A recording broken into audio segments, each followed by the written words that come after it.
నమస్తే అండి. వేమన శతకంలో 27వ పద్యం నేర్చుకుందాం. ముష్టి వేప చెట్టు మొదలంతా ప్రజలకు బరగమూలికలకు పనికి వచ్చు. నిర్దయాత్మకుండు నీచుడెందుల కగును విశ్వదాభిరామ వినురవేమా. ఈ పద్యం యొక్క భావము చెప్పుకుందాం.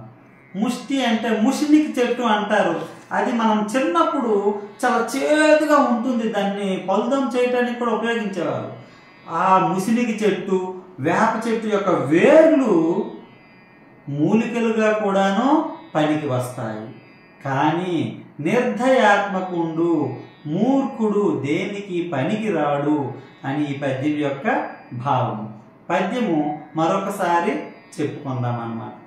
ముష్టి వేప చెట్టు, ముష్టి వేప చెట్టు మొదలంతా ప్రజలకు బరగమూలికలకు పనికి వచ్చు.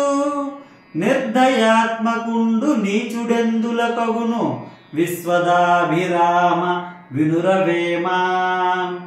ప్రతి చెట్టు కూడాను మనిషికి ఉపయోగపడుతుంది, కానీ మూర్ఖుడైన మనిషి మాత్రం ఎవ్వరికీ ఉపయోగపడడు అని ఈ పద్యం యొక్క భావం. Thank you.